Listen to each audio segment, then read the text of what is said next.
So you pretty much got the idea of how it works. We've got 4 fantastic speakers, Rachel, Bill and Joe today. They're going to have 20 minutes each. Think of questions for them as you go through and listen to what they have to say. If we have time, we'll try and get to questions after each speaker, and then again for the final 10 minutes of today's session.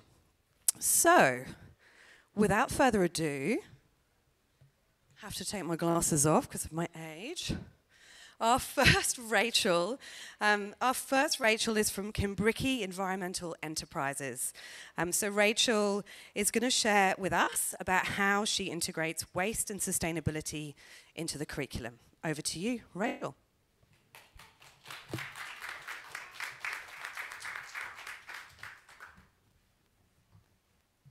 Thank you. I too am going to have the issue with glasses. I'd like to start off with a what if. What if every school or educational centre embodied the 4 R's of rethink, reduce, reuse and recycle and sustainability practices in their everyday operations? This has been something that I've spent some time thinking about and been the focus of my work over the last 2 decades with a background in teaching, and has been formed a lot of the work that I've done at Kimbrickie Environmental Enterprises on Sydney's Northern Beaches. Thank you for the opportunity to share our story of the journey so far here at the Waste Conference. Oh, I've got to get good with this. Okay, here we go. Firstly, I'd like to acknowledge the land on which Kimbrickie sits and pay my respects to elders past, present and emerging for their continued connection to lands, waters and communities, and my hope is for that continued connection to culture and country. I first came to Kimbrickie 15 years ago and met the amazing ecologist Peter Rutherford and realised that I'd found my spot. As a mother and an educator teacher, I realised this is where I should be at this time, and I've been there in some capacity ever since. Kimbrickie has been operating for the last 50 years, and originally a landfill, and it's a site of continuous change and has changed dramatically over time, beginning with the recycling of vegetation and metal, and that has shaped the future that Kimbrickie is moving towards, where there is lots of aggregation of materials on site, and leading the future there for us to try and reduce the amount of landfill that is being filled up quickly by trying to recover as much as we can. So there are about 1,000 to 1,400 vehicles on site every day. It's a very busy site, and about 80% of what comes in will get reused and recycled in some form. If you'd like to find out more about Kimbrickie, we've got a great website and there's a virtual site tour, or you're always very welcome to come and have a visit with us. Set within the Kimbrickie site is the Eco House and Garden, originally a demonstration garden created in 1999 with the North Sydney Waste Board and the EPA. It's then morphed with the building of the Eco House, which is our education centre, that is built of about 85% reused materials that were destined for landfill at Kimbrickie.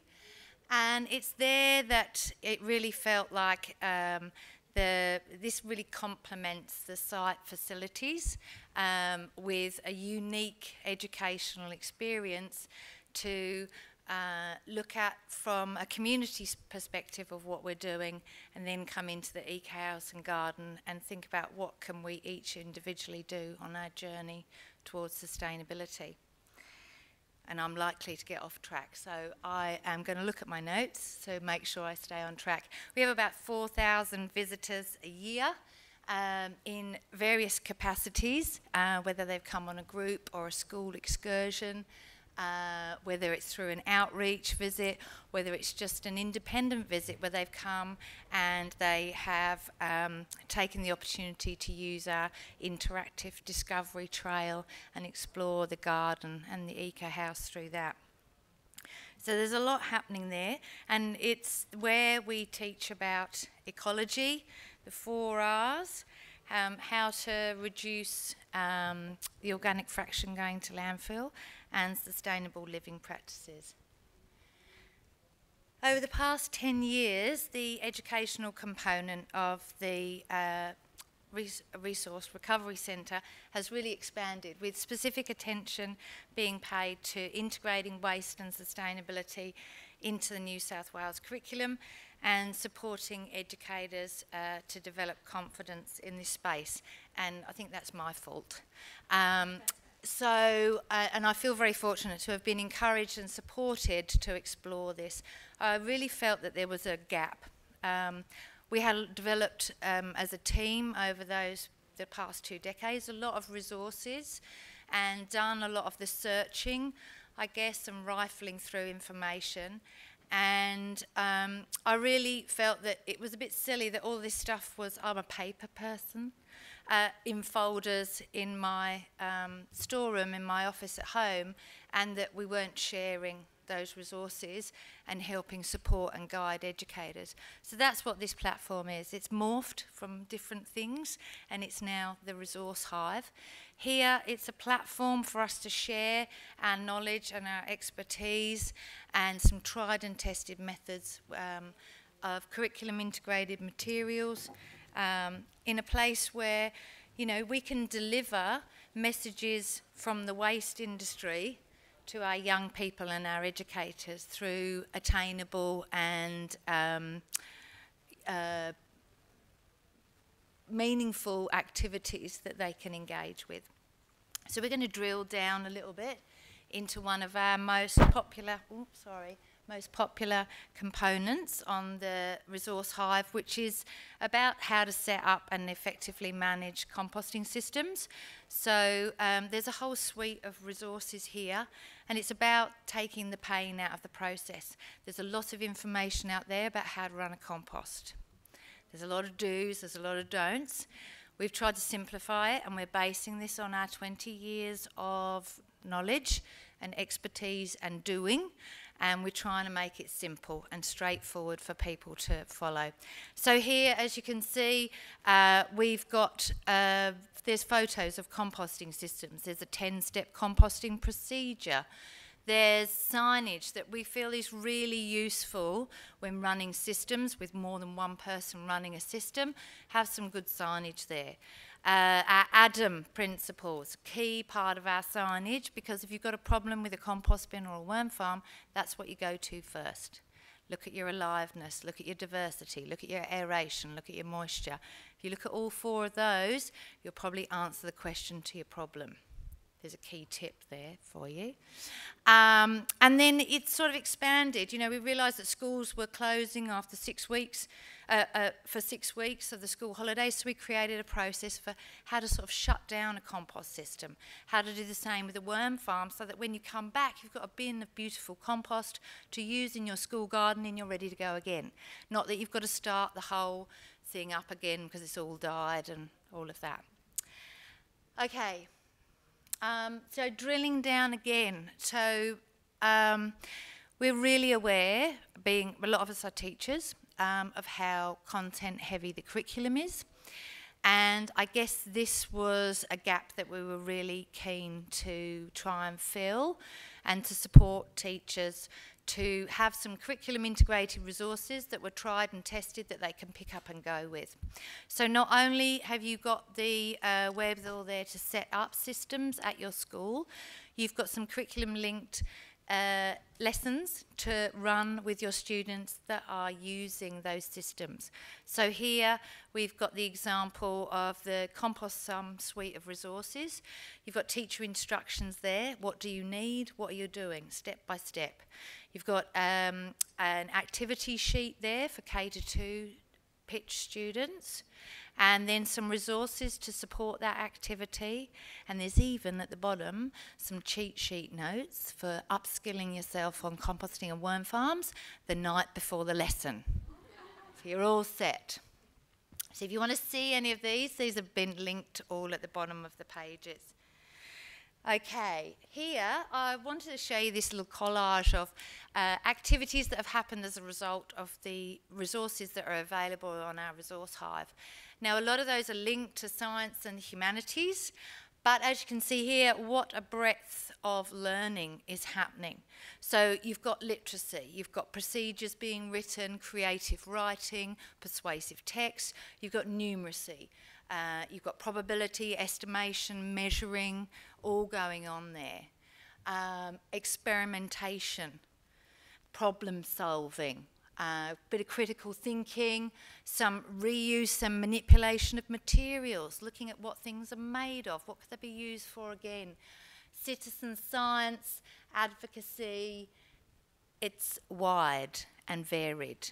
It's a great place to learn outside, and so we're trying to support and provide confidence to educators to do that. Okay, so this one was another important one. I had an interesting conversation with Kate McQuillan last night about data. Data and stories and trying to get the right mix, but you can't monitor what you can't measure. So we feel it's really important for a school or a centre that wants to undertake change. Where are you at right now? So the thought of doing a waste audit with students can be quite overwhelming. So again, we want to take the pain out of the process, and here we have a suite of resources, including the second little point there, the presentation. That includes some opportunities for some real thinking. What is waste? Who's decided it's waste? Why is it waste? What's that made of? Can't that be used for something else? Where is a way? Is there an away? Where's it going to go? And so there's opportunities there for the teachers to step the students through with the timetable and the teacher instructions. It incorporates the presentation, you know, slide 2, do next, that kind of thing. You've got an equipment list there so you can collect everything you need, weighing sheet, a data collection sheet, and even some rationale there for change, advocating for change in your school. So if you'd like to look at any of those, and this really embodies our philosophy of eco-logos. I take care of everywhere I go. So it's all of us taking responsibility for what we've decided waste is and getting some really deep thinking happening in our schools and centres about that. And, you know, the curriculum outcomes that you can tick off for that are endless. Okay. These resources are supported and support and complement our school and centre outreach program. The waste reduction support program that we've been operating since 2019. In a handful of schools each year, we try and support them in looking at their waste more sustainably and trying to make some reductions. That might be the integration of a composting system into their school, waste audits, looking at where they can more sustainably manage their waste. A few years ago, we launched the Eco Stewardship Award, which is a perpetual trophy up there on the left, provided to schools to award to a student who has shown some initiative towards waste and sustainability, or a group of students, or maybe they've instigated some project or action that they've led the school through. And this can be used at the end of year awards as a different award to a music award or a sports award. We thought it was important to acknowledge those students who've really been engaged with being stewards.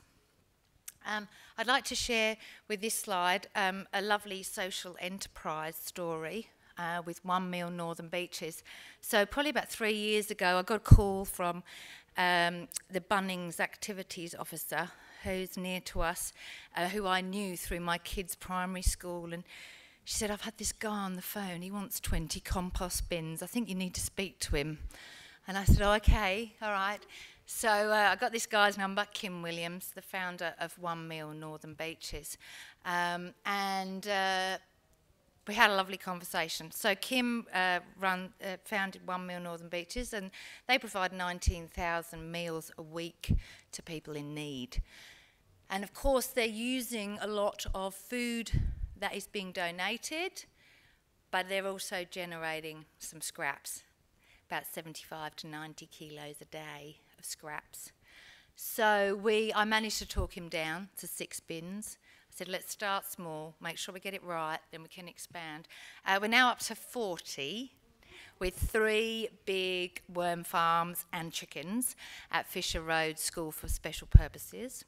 It's become a real community initiative, because what we've also got, we've not only got the students at the school, there's a youth disability service that come once a week to help maintain the compost bins. Some of them used to go to the School for Special Purposes. We've got compost volunteers from One Meal who come and drop the food scraps off and help with the maintenance of it. We've got the local private high school comes with 25 kids every Monday to help manage it. And now it's expanded to another school. So we've now got 12 bins at another high school, public high school, that the Integrated Studies Unit students are running. And the principal, last week I was up there, the principal was so stoked with it, he wants to increase it to 20 bins. So it's a wonderful opportunity. The students are using the soil in the school gardens. The soil's also we're linked in with the Royal Botanic Gardens and their work with Housing Commission and development of edible gardens in Housing Commission. So the soil's going to there. And then the kids are also selling, and the youth are selling the bags of soil back to the community to raise funds to help support the program. It's lovely. It's a great thing to be involved in, and we'd love to see more of that happening. Okay, I need to speed up. I've gone the wrong way. Okay, so the culmination of all of this was really our Teacher Professional Development Days, which started in 2023. We got them recognised by NESA as being an important use of teacher hours, about teaching and supporting educators with waste and sustainability in the curriculum. We include case studies from a variety of different school settings. We have guest speakers. We do lots of hands-on practical stuff. It expanded because we got reached out to by early childhood educators who were like, we need this. Because in their early years framework, there was a new lens of sustainability, and a lot of them were reaching out to us saying, look, we don't know how do we do this? So I'd luckily done a few little programs that I'd developed in early childhood settings, and we expanded that offering, and they're now all available on the Resource Hive too. And so we've done 7 of these. The next one's coming up in 2 weeks' time. There are some spots left, limited. So, yeah. What really did cement it for us was the document that came out in November 2022 from the Department of Education, this commitment to sustainability. We had no idea. We were planning the professional development stuff and really wanting to roll them out, and then this came out and it really cemented it for us. So what we do in our professional development days is we unpack this a bit, but what it's doing is, this is an organisation with a big reach, and what it does is it supports those educators who are a bit cray-cray like me, who want to incorporate waste and sustainability into their everyday, and it says to them, this is where the department's going. And it was great. It was just what we needed. It was what those people needed as well to keep them going, because they felt like they were the only person in the school who cared about the fact that they only had a landfill bin and a paper bin. So we've got a little bit of success here, noted by the Department of Education. One of the school infrastructure team came to one of those first PD days. She really liked what she saw. She really loved all of our resources. And so we have some of our resources linked in to the Department of Education's school infrastructure page in their Solving Organic Waste area. They've done a number of trials. They're basically trying to get a whole of state sustainability engagement program happening. Whole of state. Tricky, lots of different schools, lots of different sizes, regional, urban, all of that. But we feel really quite acknowledged that they've realised that some of our resources are really useful to be sharing. We're getting a wider reach there from our little centre in the northern beaches of Sydney. And, you know, it's food waste education that's mapped to the curriculum across all subjects and stages. And, you know, it's a joint initiative with the EPA and the New South Wales government. So we feel really proud to be involved in that. Okay, I'm going to finish up with this last one. I'm going to thank Brenna Quinlan for the opportunity to share this with you. If you've not seen Brenna's work, it's really quite amazing and really quite provoking, some of her imagery. I'm a big believer in where you put your energy grows. This is where I'm putting my heart and my passion and my energy. Sustainable schools, and I look forward to engaging with some of you guys on that journey. It's great to make connections. I'd like to thank our sponsors, Australian Native Landscapes, Tumbleweed and Water Ups. These connections to industry help make our programs happen. And I'd also like to say a big thanks to my CEO and directors for encouragement and support to keep these kind of programs going in our facility. Thank you. Awesome.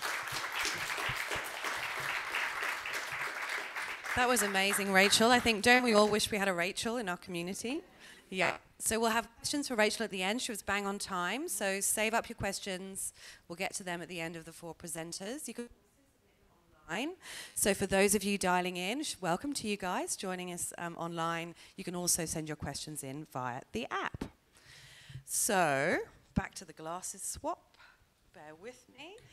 We're now welcoming the next Rachel to the stage. Now, I'm very excited about Rachel. Rachel works in my local government area of Inner West, where I live, and is talking about behaviour change and also about how that can be achieved through fun, some of my favourite topics. So over to you.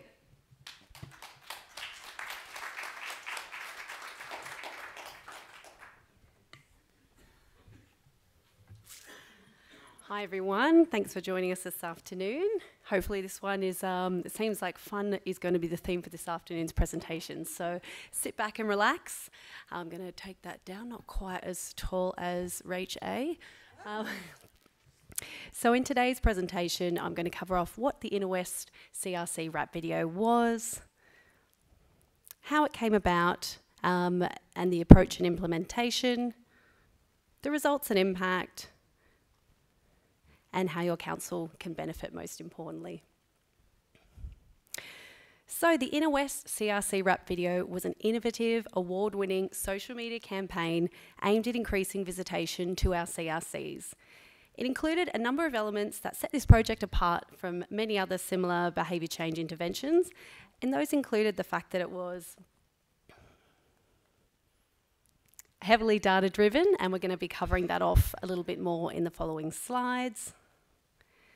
It was a great use of council funds, and you'll get to see some insight into that in the results and impact section. I've got a lot of clicks in this presentation, so hang with me.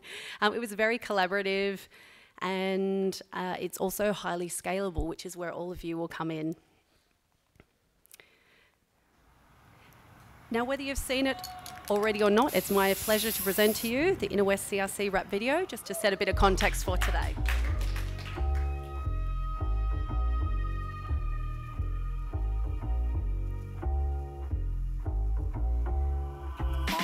you know that we have a problem.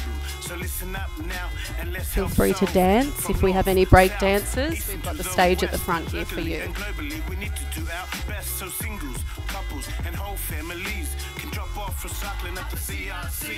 Let's get it recycled, drop it off for free. It's easy, it's quick at the CRC.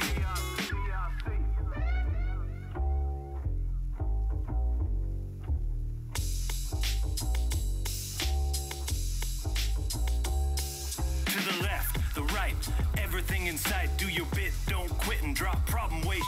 So come on, it's free at the CRC. Disposing responsibly is the key. Paints, car and household batteries, we'll accept them happily. Gas bottles, aerosols and smoke detectors too. We've got your back. Trust us. Oils like globes and fluoro tubes, fire extinguishers and mechanical lubes. Problem waste, that's some nasty stuff. Think you don't create waste, we'll call you bluff. Let's get it recycled, drop it off for free. It's easy, it's quick at the CRC. Let's get it recycled, drop it off for free. It's easy, it's quick at the CRC. Let's get it recycled, drop it off for free. It's easy, it's quick at the CRC. Let's get it recycled, drop it off for free. It's easy, it's quick at the CRC. Stop problem waste going to landfill. It's serious, everyone. Don't just chill, don't bin it. Instead, come in to drive through. Our future generations will thank you. Let's get it recycled, drop it off for free. It's easy, it's quick at the CRC. Let's get it recycled, drop it off for free. It's easy, it's quick at the CRC. Let's get it recycled, drop it off for free. It's easy, it's quick at the CRC. Let's get it recycled, drop it off for free. It's easy, it's quick at the CRC. There you have it.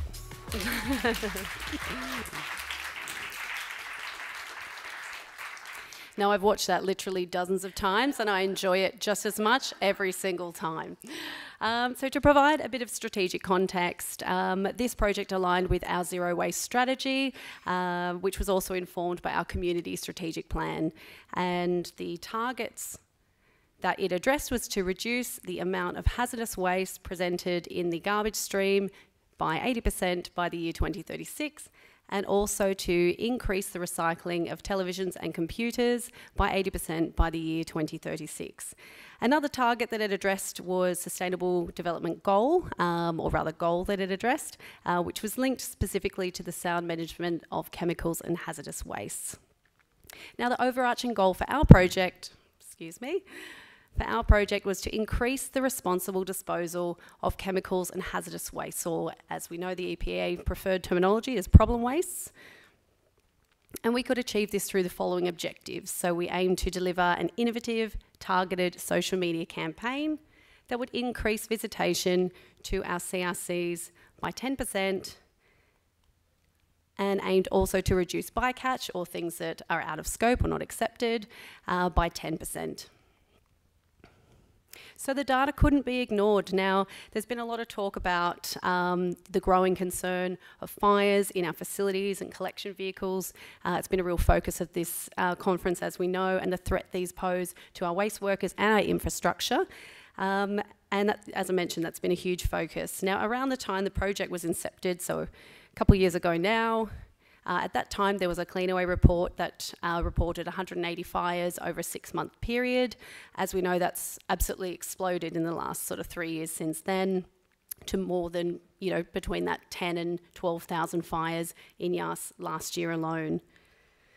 Now, Council undertakes 3 yearly waste segregation audits as part of our SSROC contract. And when we look at the hazardous waste constituent of those audits, we find that batteries, no surprise there, account for, they're the most common material type in terms of the hazardous waste. Now, we've got a really young community in the Inner West, so the median age is 38.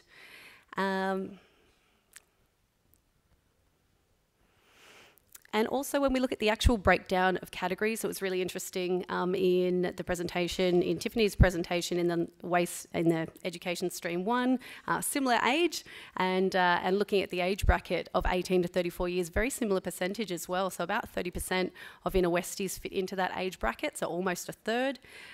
But the interesting thing is when we actually look at the user surveys, at the data, so there's user surveys conducted by operations staff at the CRCs, more reliable at St Peter's. Leichhardt is a bit more challenging because it also operates as a transfer station, so there's a bit of crossover there. But we also have some user surveys conducted by the EPA, a company Ipsos on behalf of the EPA, and when we look at that data, that age group only accounts for about 5 to 6% of the patrons visiting our CRC, so a huge opportunity presenting itself there. So how do we reach these young people? Well, I'm sure it comes as no surprise to you, and again, as Tiff talked about in the last last stream's presentation, our research shows that this demographic consumes most of their council-related news and information from social media platforms. So at this stage, we had a clearly defined target materials. So we were targeting problem waste, e-waste, and all of the hazardous wastes that are accepted at our CRCs. We had a clearly defined target audience. Now, we know how easy it is to get stuck into thinking that everyone is our target audience. In the instance of a recycling campaign, I mean, we want everyone to recycle better and recycle more, right? But as we know, if there's one thing we've learned from Behaviour Works Australia, big fan, it's that the more narrow we can make our scope, the more we can hone in on a very specific target audience, whether that's, an age group or a cultural background, we have more opportunity to design a tailored campaign that's really going to address their specific motivators, barriers, interests, and values. So we're targeting those 18 to 34-year-olds. And we had our delivery mechanisms, social media campaign. So at this stage, we had the makings of a great campaign and we were ready to go. Now, in this image here, the woman you see that you saw in the video as well, this is Jenny Mandukas. She is a highly creative senior project officer in my team. She's got a marketing background, which I'm sure you can see from the results here, serves her very well in this role. And she actually wrote every word of this catchy track. So she incepted the idea and project manager saw it from beginning to end, including that songwriting. And that, of course, is one of the key planning steps, is getting yourself a hot track. Next was the procurement piece, so we engaged Impress Design through a formal RFQ process. They're a local Marrickville media agency with extensive experience. We were really impressed with the work that they delivered, and they were just absolutely fantastic to work through. So if you're in Sydney, highly recommend. And next we needed some backing. We needed a fat beat, right? So we got a licensed audio track that we purchased online from Mixler Production, and the name of that track was On Me. And finally, we needed legal approval. So we needed to ensure that we'd dotted all our I's, crossed all our T's to make sure that we could move ahead with this project. And action. So the CRC rap video, as I'm sure you saw there, featured messaging that was fun, it's informative, light-hearted, and it used a hip-hop based beat and a repetitive call to action hook. A range of ages and genders were promoted to encourage and promote inclusivity and also to demonstrate our very vibrant and very multicultural inner West community. In-studio recording took place, and this was completed in about, I think it was 5 to 6 hours in total, with some recording separately, some together, and then all together to kind of smooth it out at the end, and a 2-day photo shoot. And I cannot impress enough how much fun this was. So this was the most exciting, fun and creative project our team has worked on in years, and the enthusiasm of the teams involved really shines through in the final product, I'm sure you can agree. So we wanted to give you just a little bit of a peek behind the scenes so you can see for yourself how much fun was had by everybody. Hi guys, we're at St Peter's CRC filming the Inner West CRC rap. Can you make it slow so they look heavy-ish rather than? Oh, this is heavy.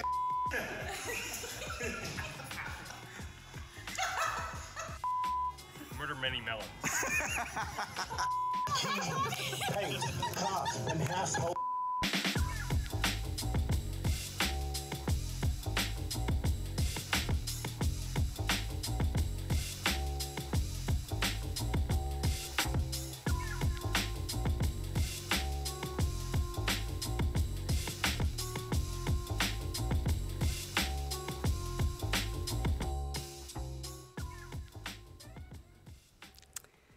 Good times, and I've just spied one of our stars from this video. So Anna, who used to work with us and is now part of the Great Fogo team at Penrith, is one of the stars. Give her a hand. And her son as well, who was absolutely fantastic. He is a star in the making, I must say.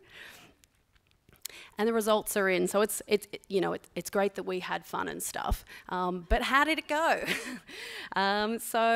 This rap video demonstrates that a unique, innovative and creative approach can equal highly cost-effective, tangible behaviour change outcomes. We played this on lots of popular social media platforms, which I'll take you through shortly.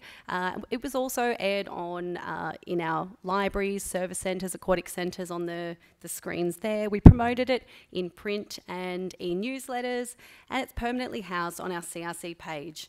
And it delivered outstanding results across all metrics. So in terms of the likes, the views, so the social stats. So last time we checked, so this is probably about 6 months old, but over 20,500 views for this for the video, attracting nearly 1,200 likes, over 60 comments, over 224 shares, and at a total project spend of almost $18,400 end to end. That works out at being about 90 cents per view or per engagement, which was what we thought was a really great return on investment. And when we have a look at the breakdown on those social media platforms, you can see there that Instagram was the most popular in terms of most frequently viewed. The most likes were seen on Facebook, and the most shares on Instagram again.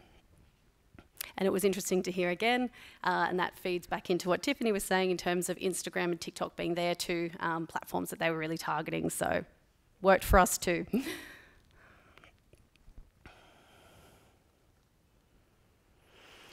And again, it's all well and good to get likes and nice comments. That's nice. But the question is, did it actually help us in achieving what we set out to do, which was to increase the responsible disposal of hazardous and problem wastes? Well, in the first month following the airing of that campaign, we saw a huge increase in the vehicle traffic. So we had, it's really small there, great, I'll look up here, 42% increase in vehicle traffic at the St Peters Community Recycling Centre and a 17% increase at the Leichhardt Community Recycling Centre. So an amazing immediate impact, but we were also curious to see if there was some sustained improvement. So we looked at that financial year as a whole, and there was still a big improvement at the St Peters depot of 29%. Interestingly, the data showed no real difference in the Leichhardt depot. As I mentioned, there can be some issues with data accuracy at that site, but we can only go with what the data says. So apparently flat, and we'll keep an eye on that. In terms of the tonnages received, goes over the weighbridge. Again, we had some great immediate results with a 17% increase at St Peters and a 19% increase at Leichhardt. And then looking at the financial year snapshot, we had a 6% increase at St Peters and 11% at Leichhardt. So when we think back to that original target of wanting to increase our visitation by 10% in that first month following the video, you can see we smashed it out of the ballpark, and there was some great sustained results as well. Now, the bycatch was another story. There wasn't really any impact on that. So very minor improvement at the St Peters depot, very minor non-improvement at the Leichhardt, so no real difference there. Some of the feedback from some of the attendants is about needing a bit of extra training for confidence building to turn away some of the items that are outside of scope, particularly with e-waste, the National Television and Computer Scheme. Now, it's always great to get recognised for the wonderful work that we all do, and we were very humbled to receive a couple of great awards. So the first being the Local Government Excellence in the Environment Award in 2023, so that was for the behaviour change category. And we also took out the National Award for Local Government in the behaviour change category as well, which we were thrilled about. Oh, thank you. Yay! And we were pleased to have come runner-up, or finalists, sorry, into communication-specific awards as well. So the first being the RH Doherty Awards, and the second in the communications category of the New South Wales Sustainability Awards. So, by embracing innovation, collaboration, and social responsibility, The CRC rap video leaves a meaningful and enduring impact. It was so well received by by residents, students too, I'm sure, our Inner West colleagues and industry peers. We'd not anticipated the amazing buzz it would create, but we were absolutely chuffed. And some of the comments coming up on the screen now were received on socials or directly via email. So we actually gave an advanced screening to the council staff during our GM Q&A session, which was really fun. And we got just some amazing feedback after that. Following that, we launched it to the community on socials platforms, and then we also shared it with our industry via the Waste Educators Network email group. Love that email group and all the questions that come through and all the debates and sharing on that group. So yeah, absolutely fantastic. We received so many positive comments. We even got, jokes coming through about potential rap battles or, rap video 2.0, and one of the other great things was how much it improved cross-council collaboration, most importantly between the operations and planning teams. I don't know about yourself in your councils, but sometimes there can be a little bit of friction there because of just different day-to-day challenges and different goals, different focuses. But that's something that this really helped with. We had extras from all over council, some from customer service, from ICT, places like that, and the bonds that were forged through this project exist today, some 18 months on, and that's really great. And at the end of the day, this is what we want, because it's enthusiasm we want to ignite, not batteries in our bins. So next steps, I'm pleased to say that the CRC rap video is coming to a cinema near you, provided you live in the Inner West or in Burwood or in, I just had an absolute blank, even though that is the one I'm most familiar with. Oh, go forward. Canada Bay. My goodness. There we go. So from the extended video, a 30-second sizzle reel was developed, so that can be used on socials or for promotional purposes. So that's going to be aired in the Dendy and the Palace cinemas in the Inner West. It will be targeting blockbusters, so again to feed back into that 18 to 34 target audience where that captive audience we're hoping to, or that audience we're hoping to captivate, rather. And as I mentioned, so it's going to be also at Rhodes Cinema and Event Cinemas Burwood, because they share a CRC. And in terms of next steps, we're also hoping to explore digital advertising opportunities, putting it on sites like news.com.au, Gumtree, eBay, things like that. And that will be directed to an SS Rock centralised CRC page. And that will be developed by a contractor. So this will be, it'll be airing in cinemas in the coming weeks and months. I'm sad to report that after some funding delays of about 18 months, we finally got it. We were so excited. It's the day it started in cinemas, and that week, guess what? Facility fire, CRC closed. So we were very fortunate that the media partner that we were working with, it had been factored into the programming already for us. So I think it was only a week that it was running where our CRC was actually closed. But anyway, it's up and running now, which is what's important. So we're going to get back on board with that and really excited to see what will come from that. And this is the part that I want to invite you all to. So the proof is in the pudding, people. The public love this rap video, and it really works. There's been a lot of talk about the need for more collaboration in our industry, and we want to maximise the outcomes of this great campaign. So we invite all of you to get on board so that we can all do our bit to tackle this growing issue of problem waste and batteries in our bins. You can either use it as is, shout out to Blacktown Council who already did this, so shared it and credited it in West Council. Of course, there'll be our details there. Or we can provide it to you as an MP4 file where you can change this final slide, update it with your own details. And there's also that great opportunity for you to add some frames that highlight your local area. And that was something Kate and Costa were talking about the importance of making things hyper-local. So there's definitely a lot of value in including recognisable places in your own area. And look, with the challenges that we've had with all these closed, CRC closures, pleased to say that, all of them are, mostly back online. And what better a way to promote the that the CRCs are back and better than ever than by using this sizzle reel and having a really fun campaign to draw attention to it. The only thing we ask is that you please credit Inner West Council and also the EPA because they funded this project. So get in touch with either the project manager, Jenny Mandukas, who is a songwriter, rapper and project manager extraordinaire, and somehow manages to fit in her day job of Senior Resource Recovery Officer as well. Or you may reach out to me as well, and there's both of our details there. Look, it's time to think beyond the usual flyers and letters, signage, posters and rates notice.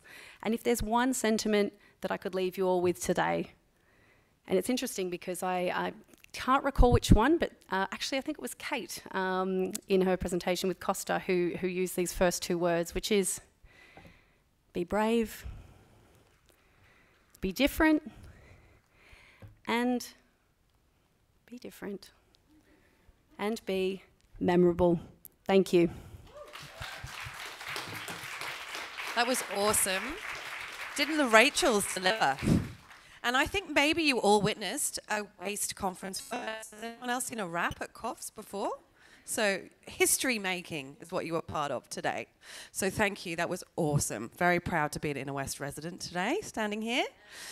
So next up, we've got two more presenters. Encourage you to stick around because we've got two absolute beauties still to come. So next up we have amazing Bill Tink. So I have the great pleasure of working with Bill and some of the Net Waste councils.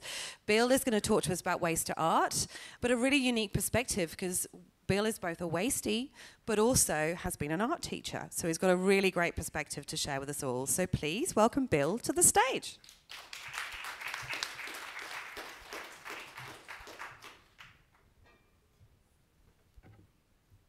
Thank you. I'll just check I've got the clicker working as well. It's been a little bit of a trap for a few people.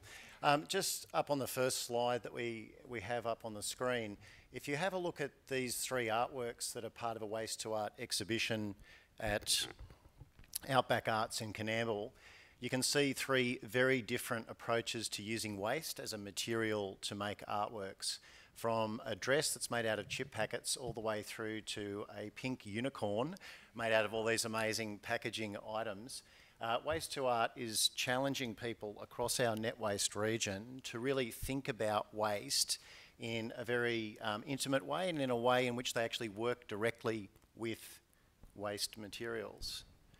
Just to give you a bit of background on Net Waste, Net Waste is a voluntary regional waste group. So for those people who aren't in New South Wales and aren't familiar with the model, we are funded by the New South Wales EPA. We have a small staff who assists the 25 member councils who make up Net Waste. And the range that we occupy is more than a third of New South Wales geographically. Our population is only about 500,000.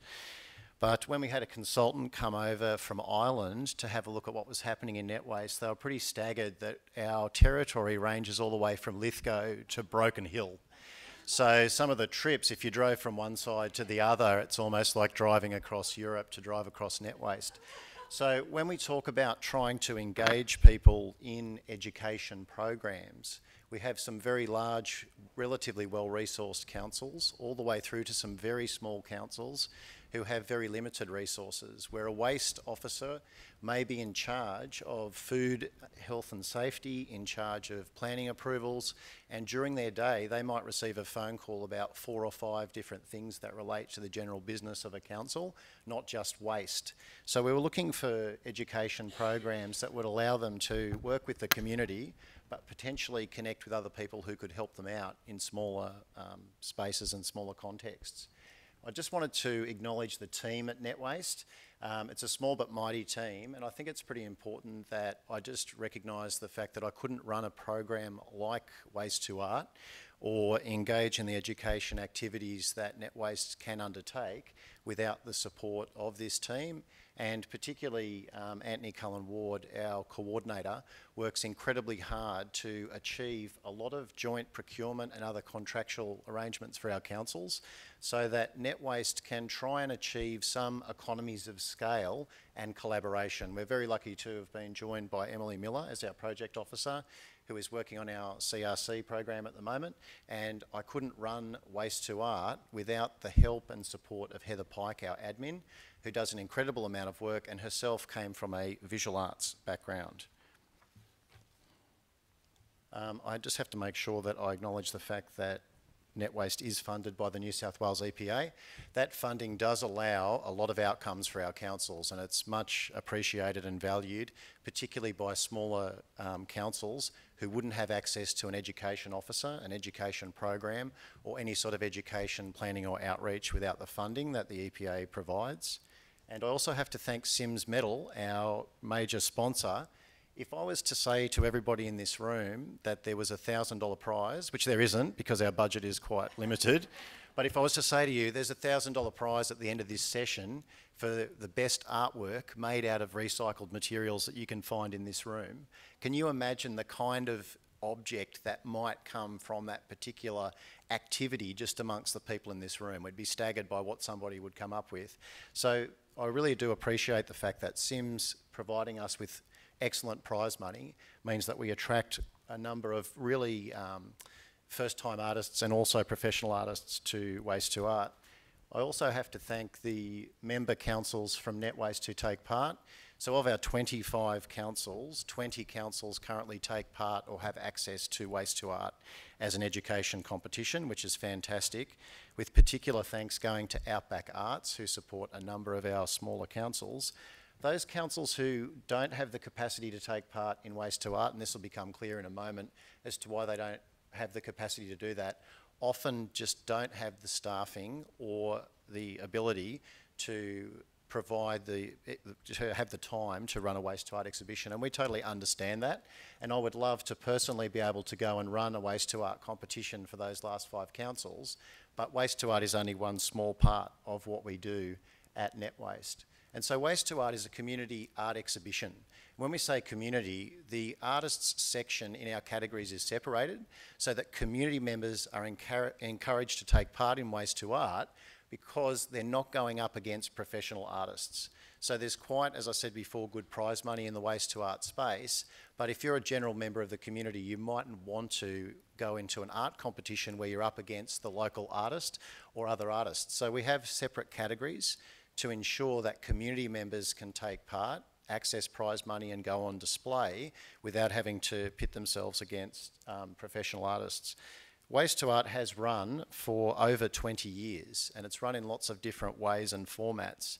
But I guess the main thing that we wanted to do with Waste to Art and with the changes and updates that I've made to the program over the last couple of years in my role was to think about how we can use the images and the artworks that are created in Waste to Art to really increase the amount of conversations that we have around our attitudes towards waste and to provide education opportunities so that Waste to Art isn't just an exhibition of works of art made from materials that were destined for landfill or that could be easily recycled, but rather that we would have particular themes that we would then build our education efforts around.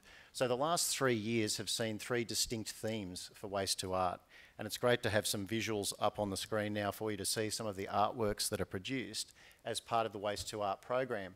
The first theme, and my first year in the role at Net Waste as Environmental Learning Advisor, was the theme of textiles and fast fashion.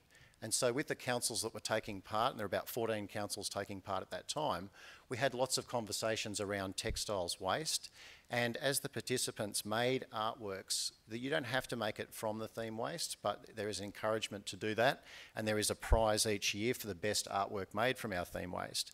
For the year of textiles and fast fashion, we had activities like a trashy fashion parade out at Broken Hill run at the materials recycling facility, and all of these small community approaches to the various theme wastes take on a very local theme.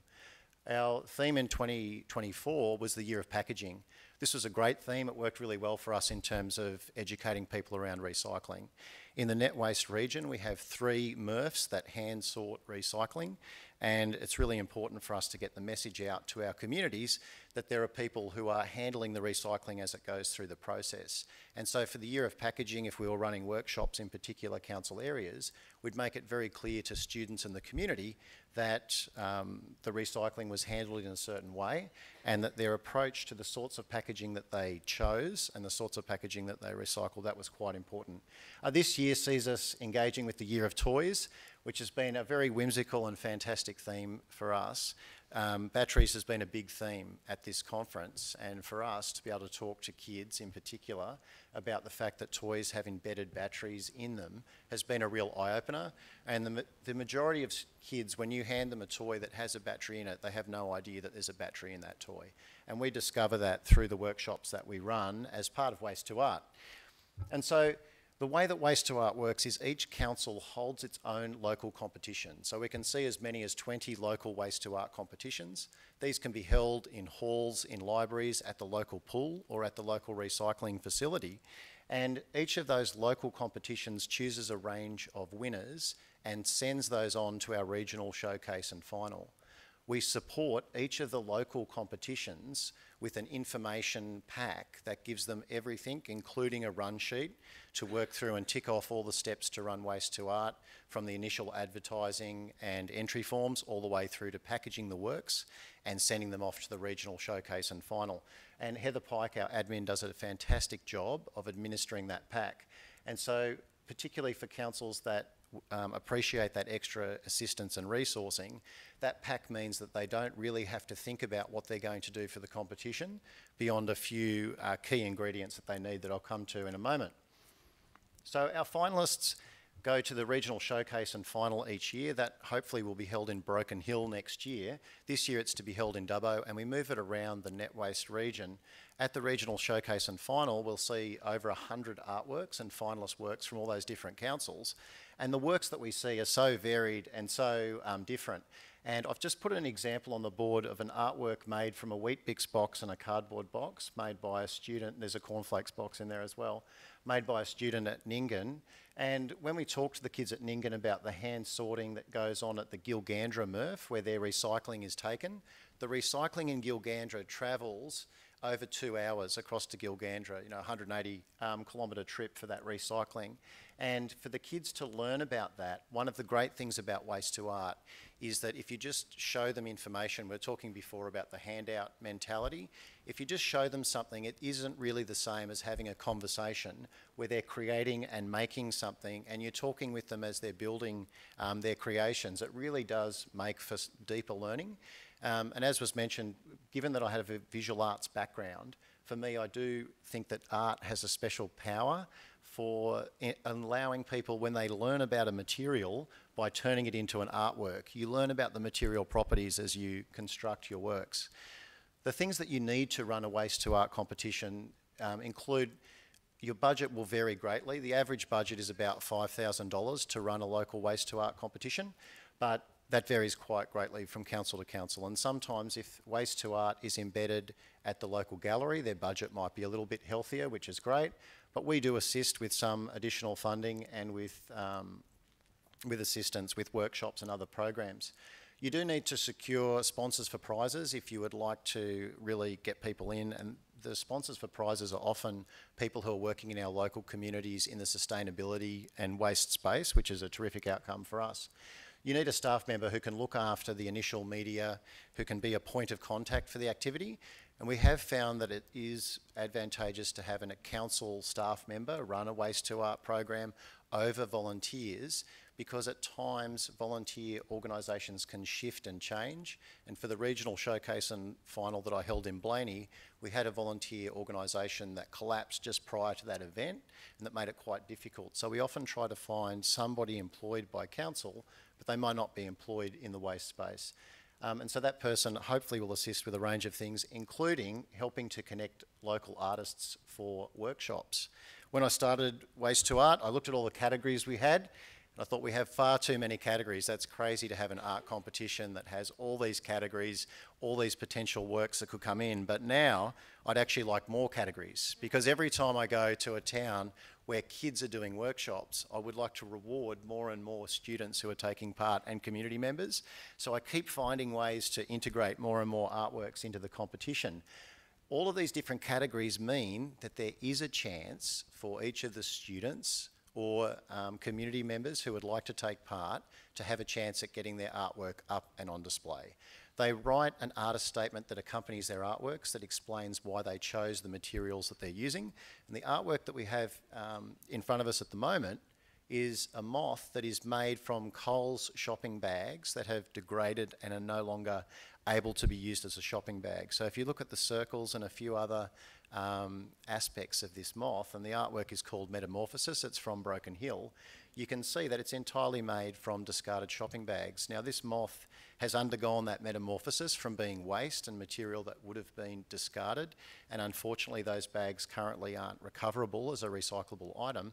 It now graces the wall of an early learning centre in Broken Hill, and the kids read stories in front of that moth. So it's just a lovely story and a way of talking with the community rather than talking at the community about how we can respond to some of the challenges that we have in the waste space.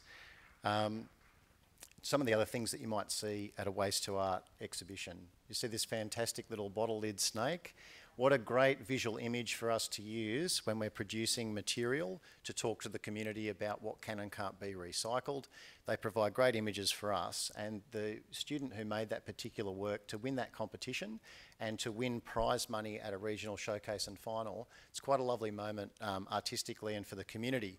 When we talk about capturing the heart of the community, when you have an event called Waste to Art, where everybody in the community loves the event, you have a ready-made audience and group of people who really want to help you in the waste space with other projects. So whilst it's not going to divert a lot of waste from landfill or recover a lot of material, it's building a really strong audience for us. And the other artwork you can see there are flowers, and the hearts of those flowers are made out of coffee pods. And if you had to pick an example of a hard-to-recycle item that's got organics embedded in metal and plastic, the coffee pod's a great one to talk to kids about, a complicated item that can't go into the recycling. A couple of other things. The work that you can see here that's made out of Coke cans and other items, and the choices that have been made in terms of this artwork are just fantastic. The student who made this work made this during a particularly difficult time while they were with a family member in hospital, and during that time the family had all these different cans of Coke while they were waiting around and seeing what the outcome of this particular moment at Dubbo Base Hospital would be. And it's really a heartwarming story that goes with some of these artworks. So it goes beyond just recycling items and thinking about how we can make these vibrant and amazing artworks. A lot of the stories really resonate in the local community and tell these terrific stories. Down in Wedenshire, they just brought recycling in as a new system. It hadn't been there for very long. And so when we went down to talk to the school about what should and shouldn't go in the recycling bin, we made some artworks to go with Waste to Art there as well. And it's just a really great opportunity to show the kids how recycling works, but then run a workshop as well, so they associate it with fun activities. We work with a particular theme, as I mentioned. For example, the Year of Toys is our theme for this year, and unfortunately when I go to schools I have to deliver the very difficult news that 50% of toys end up in landfill within the first 12 months of their use. And the joke that I always use with the kids in schools is that if they're at my house on the lawn and I'm on the ride-on mower, they last less than 24 hours when they've come home from my kids. And it's a really interesting thing when we start to explore all of these different themes around metal recycling and excellent cardboard recycling rates. There are lots of good news stories to talk to kids about, but there are also some stories that are pretty difficult for us. Very difficult for us. Schools love the program and find it to be particularly engaging for students who are looking at elective visual arts. It means that we get these really great social media posts in schools that we wouldn't normally have access to. People don't often like to see a saturation of waste and recycling messaging in their social media schedules. So it's a sneaky way of getting more waste messaging into social media schedules as well. And the media exposure that we get is quite terrific. The community engagement for us is a really key thing in terms of activating people and restoring their faith in recycling. And so one of the workshops that I ran was with the team who do the hand sorting of the recycling at the MRF at Gilgandra.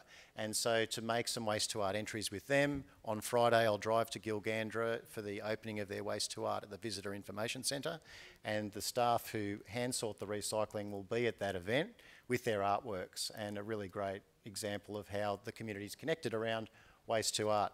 How am I going for time? 2 minutes. Fantastic, okay.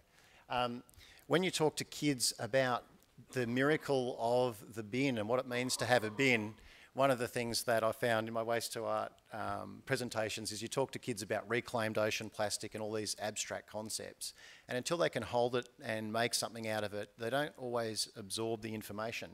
So at one of the schools I went to, I said to the kids, well, what would you do with your waste if you couldn't put it in the bin? They said, oh, well, we'd put it in the bin next door. I'm like, no. Like, if there wasn't a bin next door, and they're like, oh, we'd go down to the park and we put it in the bin at the park. And they just can't really comprehend the fact a world without a bin or without a opportunity to get rid of waste. So it really also allows me in my role in education to identify some of the things that underpin our understandings of waste, and just how important it is for us to make sure that kids understand that recycling and waste actually goes somewhere and that something happens to it. So in finishing up, Anthony's here with us from Cowra, which is great. We had a workshop at the Cowra MRF at their materials recycling facility. We ran a Waste to Art workshop. We had a talk about recycling. The community saw the hand sorting MRF in action. They made artworks, and then at their exhibition there'll be conversations between those community members and the other people, from the people who have been at that workshop. We'll then be talking with other people at those exhibitions. And just to talk very briefly about how many people we get at our exhibitions, in parks, 7.5% of the population of parks went through the regional showcase and final for Waste to Art. So we saw a huge amount of the population, like just for context, 0.25% of the population of a major city will go to a grand final. So if you're close to nearly 10% of your population attending an event, that is a great audience to be engaged with different topics. And I'll leave you with this, final story. But for us, if we want to change attitudes towards waste, Alan Stanger made this lionfish artwork at Dubbo, where each day the workers were all drinking a single drink of water from a plastic cup and throwing it into a bin. And at the end of the day, there's this huge bin full of plastic cups. He didn't really feel that confident to say to all his mates at work, oh, look, guys, we've got to stop throwing all these cups in the bin, you know, what are you doing? So he made this lionfish from the cups that were being discarded every day in this workplace, and it just represents one day's worth of plastic waste in their workplace. And after this went on display and won an award, Alan had that conversation with his co-workers to say, hey, maybe we can do better. And the change then to water bottles and to rinsing out a cup happened through this really exciting and different way of approaching things. And so for us, these great stories that come out of the artworks and the competition are one way for us to activate each community and tell each community's story across the 20 councils that take part at NetWaste. I would really encourage you to have a look at our video. We have a Waste to Art 2024 recap video. Don't think we'll have time for questions, sorry. But we have a Waste to Art 2024 recap video that outlines the regional showcase and final artworks that were on display. Thank you very much for your time. I hope we do have time for questions at the end. But effectively, we're using Waste to Art to try and activate our communities to have conversations around waste, to see how we can do better and how we can better understand what we need to do with our waste and how we can reduce our overall footprint. So thank you very much. Fantastic. Thank you, Bill. That was amazing. The thing I loved about hearing from Bill is the way Waste to Art gives you an ability to get into different channels, to get into school social media, and to engage with a really broad range of the community. So we've got one more session. Very aware you and the crimping night as you get ready, but it will be worth it. She's fabulous. I would say someone celebrity. She may hate me for this. Shows like The War on Waste. She's here to talk to you about. I'm just going to use my voice. Sorry, online audience. She's here to talk to you about community champions and the role they can play in the context of FOGO. Over to you, Jo.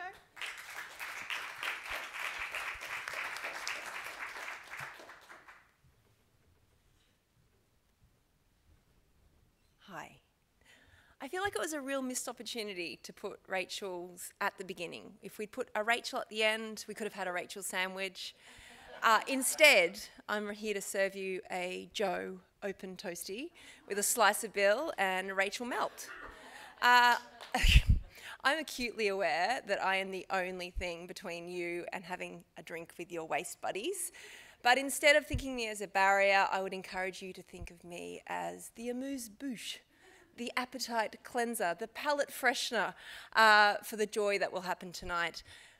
I've got to do something, right? It's a tough gig. I want to tell you about community champions. Anyone who knows me knows that my passion is for the environment, but also for community and how we can bring people with us. And I've always worked with those people who are passionate about an issue to start, because I believe that you've got to start with the people you have in your community. And if you don't engage the engaged and activate them, they can also become your greatest opponents. And we've seen it time and time again. Where there's a barrier, they will amplify it if they do not believe it is in the best interests of community. So I'm going to give you an example of a project Good for the Hood worked on with the City of Parramatta. Who was in the session for FOGO in the other room? Excellent, great. You heard from Andrew, and so you'll know that the piece that we played in that puzzle was but a tiny slither. But it's an incredible opportunity for us to demonstrate what can be achieved by amplifying the passion and the interest from people who really do care in your community, and to share how we did that with the City of Parramatta. Thanks for the super awkward introduction, Babs. She's also a waste celebrity. What an introduction. There's very few people that would find that a compliment, but I do.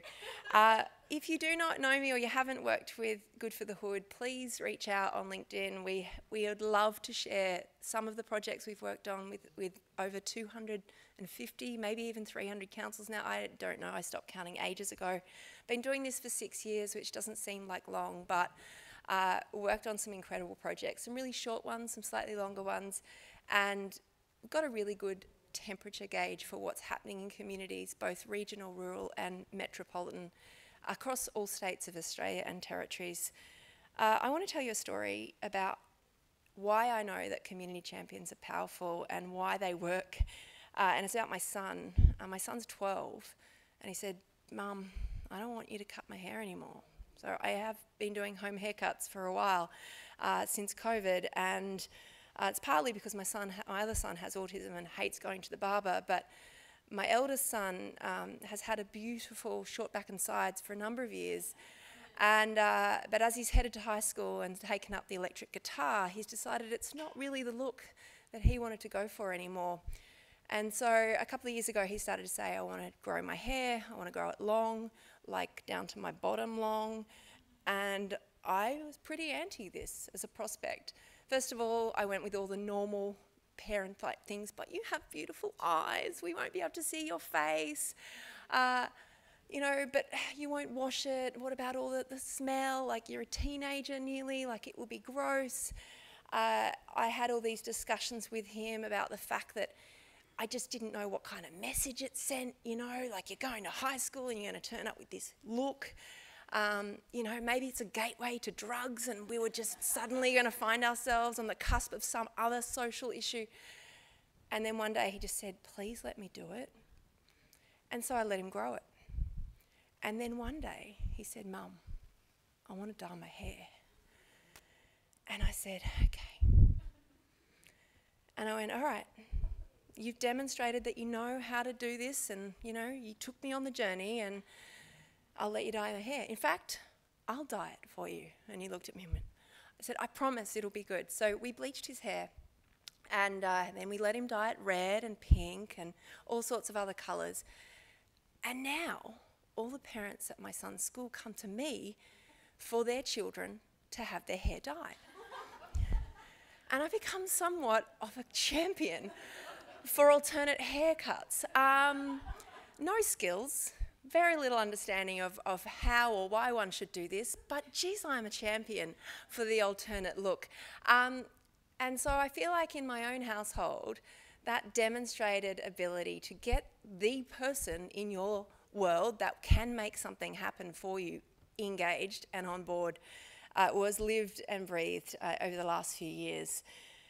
I believe that community champions, again, play a really small part in the education process, but it is one of those things that when it goes wrong, it goes really wrong. So I'm going to talk a little bit about what we did with the City of Parramatta and recognise that this was designed for the City of Parramatta, but there's a lot of lessons and learnings that we can probably all benefit from, and not just for FOGO, for any major change that your community is travelling through with you.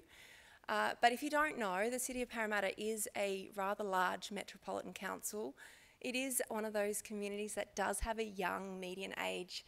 It is incredibly diverse. It's really fast. It's got this interesting growth of government offices and pop-up sort of spaces now in the city. It's also this melting pot of amazing Indian, Korean and Chinese communities, as well as every other cultural group as well. And it's just a real hub for our second CBD really in Sydney.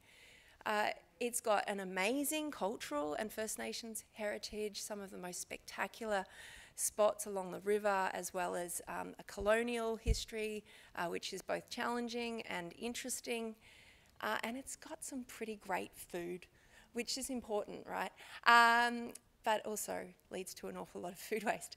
It has great festivals and is just a pretty thriving place. I used to work in North Parramatta back in the day, and I can tell you the Parramatta of today is a very, very different place, and it's pretty fabulous to be.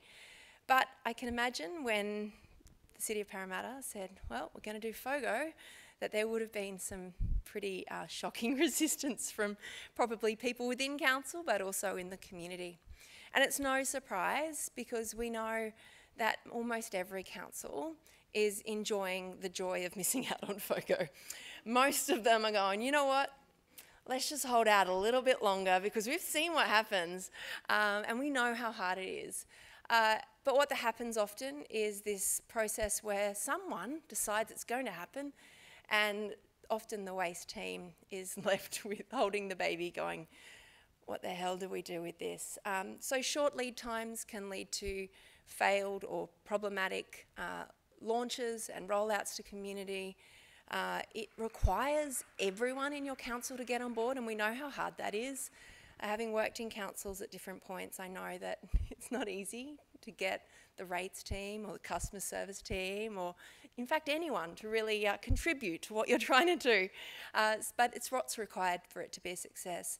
We know it often means changing bin systems, which means that the community is going to be angry or upset or ambivalent or resistant, or hide their bins or take someone else's bins, and that as a change management exercise is problematic. And if you add density and diversity as well, then, well, you can understand why some communities are like, let's not do this yet. But we know if you do it and you do it not as well, there's also social penalties for the rollout. We've seen it time and time again. Even when you do it well, there can be social penalties. And we know that there can be costs, both hidden and foreseen. However, I'm happy to say that it was an absolute pleasure to be involved in the City of Parramatta's rollout, and hearing from the other room that it was considered a best practice delivery. I'm happy to say that I really enjoyed the process of being part of the City of Parramatta's FOGO rollout.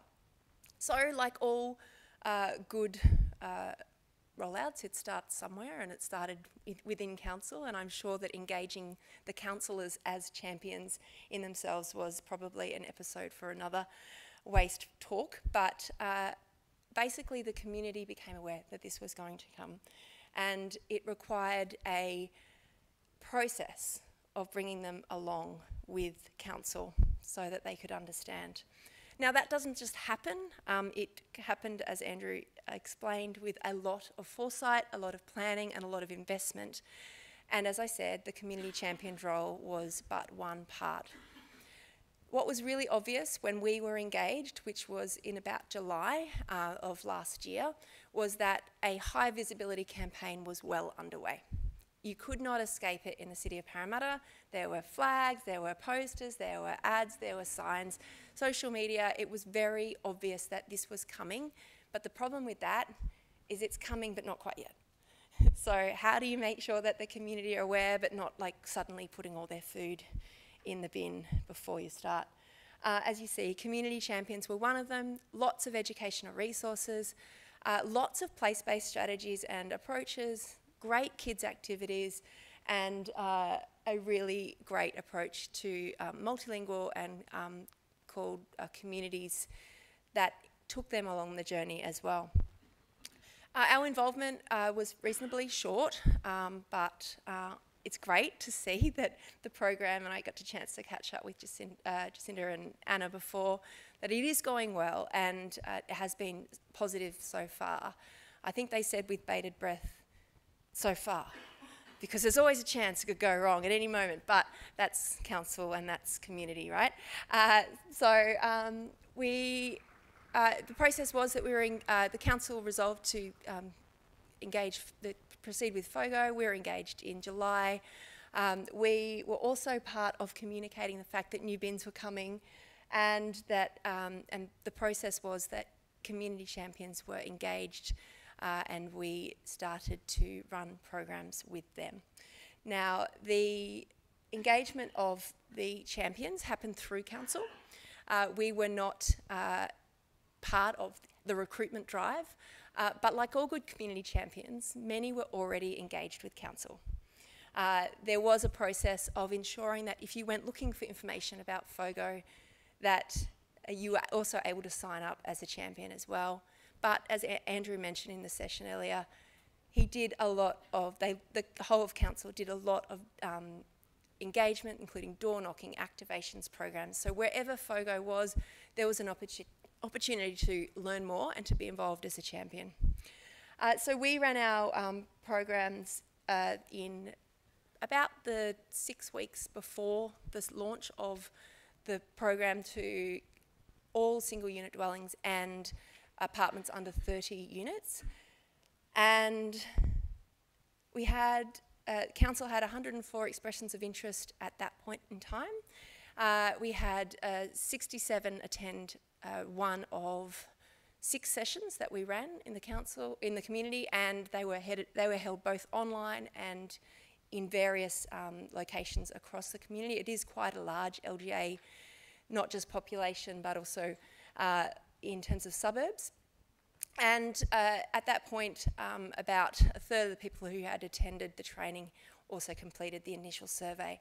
Now, when we started working with the City of Parramatta, it was really clear that data was going to be critical, and so we helped set up a survey, and also were aware that that was going to be something that council was going to continue to build on and to utilise. We've always said that a champion, when we're talking to community, is just an advocate, or just someone who can also help the community adjust to those changes. Doesn't always mean that you have to agree with everything that council does, or that you even have to like council, but you're in part of this process and encouraging the community to adjust where you see those challenges crop up. So what was interesting, and you look at that and you think, oh, that's not a lot of champions, and one of my questions has always been, how many champions is enough? Do you need one on every street? Do you need one in every building? I mean, ideally, that would be great.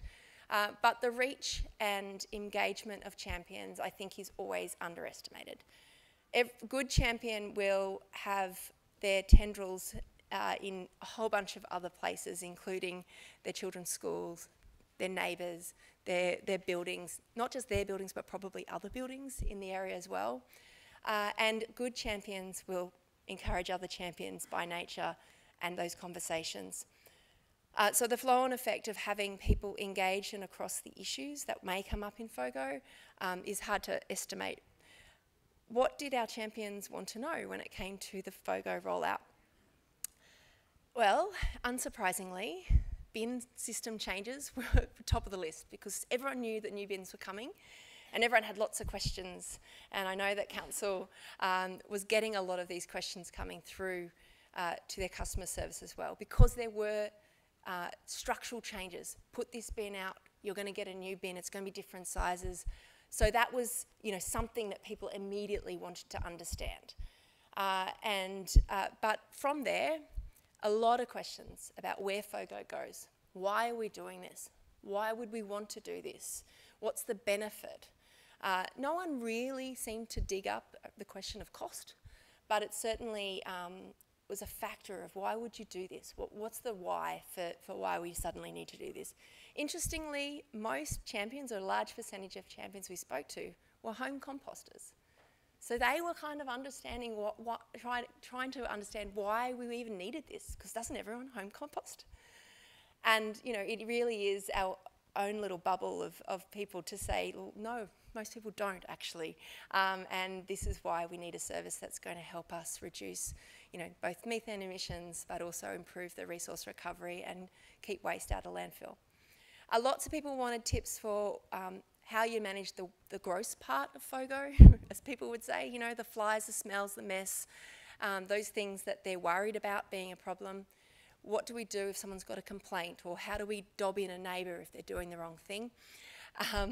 A lot of information about around what to do if there's misinformation popping up, how can we help other people, and where to get more information. A lot of people wanted signs to put up, displays that they could put up. How can we put stuff in our bin room? What do we do with all this information? And also tips on how to get other people involved in their building that wasn't intrusive. Some of what we did with our champions was actually pulling them back a little bit. This is great that you're really interested in. We do not want you mobbing people in the building lobby. We do not want you going through people's bins. Please don't knock on people's doors if you don't know them. So some parameters about what's a reasonable level of engagement, and also we don't want people to feel like they have council's mandate to suddenly be a council volunteer without the proper controls. So there was an element of just making sure that people knew, like, we want you involved, but just at this level. That was a great opportunity though to encourage them, if they did want to become volunteers or involved in other council activities, they could do that. So we ran two programs. One was an introduction to Feed It to FOGO, and the other was becoming a FOGO champion. And we also helped develop some content which kind of became a cheat sheet for champions to remember what they've covered in the sessions. A lot of what we covered when we were doing the introductory sessions, and a large component of the champions program was going through what is in the bins and what's not in the bins, so that people felt comfortable enough to understand why some things were not going to go into the FOGO bin. And obviously those conversations about compostable packaging came up a lot. So we spent the time with the champions so that they felt confident and that they walked away feeling like, okay, I may not think that, you know, it's the best idea, that we can't put everything in FOGO, or I'd love to be able to do this, but at least I understand that that's why. So we spent a lot of time with them, way more than what other people would actually tolerate or probably even want. And I think that's the power of a good champion, is they do really want to understand why. We did spend a lot of time explaining that one of the best things that you can do as a community champion is to be a positive role model. People underestimate the power that comes with putting your bin out on bin night in a proper way. And we explained to them, if that's all you do to start, or if that's all you ever do, is you get it right and you tell other people how to get it right, that's amazing. let that be the ripples. And if you just encourage you and your family and your friends' families to get involved, then that's very powerful in itself. The same goes for any initiative that council rolls out, but we obviously understand that FOGO is one of those opportunities and also problems for councils that really can benefit from the power of those people in your community who'd love to see this or love to make it a success. If you are thinking about how to utilise community champions and you're wanting to know what it is that can be useful, we've got a little cheat sheet on 7 ways to activate the engaged. And I work with a lot of engaged people on these issues, and I know, as one who started in my own area, we can be your best ally or the biggest pain in your ass. And I know which I'd prefer to be. So, yeah, so by all means, and reach out if you'd like to learn more about how champions can be used as part of your community initiative. And that's it, Babs. Awesome. That was awesome. It's all right. Yep.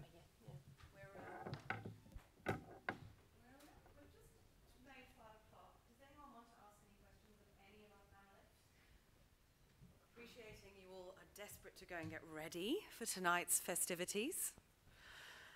So, all 4 of you, are you at the dinner tonight? If people want to ask more of you guys, great. You may not recognise them. I'm assuming Rachel, Inner West Rachel, you'll be in some kind of 80s rap outfit? No. Oh, no. Okay. Find them at dinner. Are you guys here tomorrow as well? Mostly. If you can, catch them tonight if you've got questions. Huge thank you to all 4 of you. You were fantastic, a really great breadth of insights into education that was just awesome. So thank you. Big thank you again to them all. Big round of applause.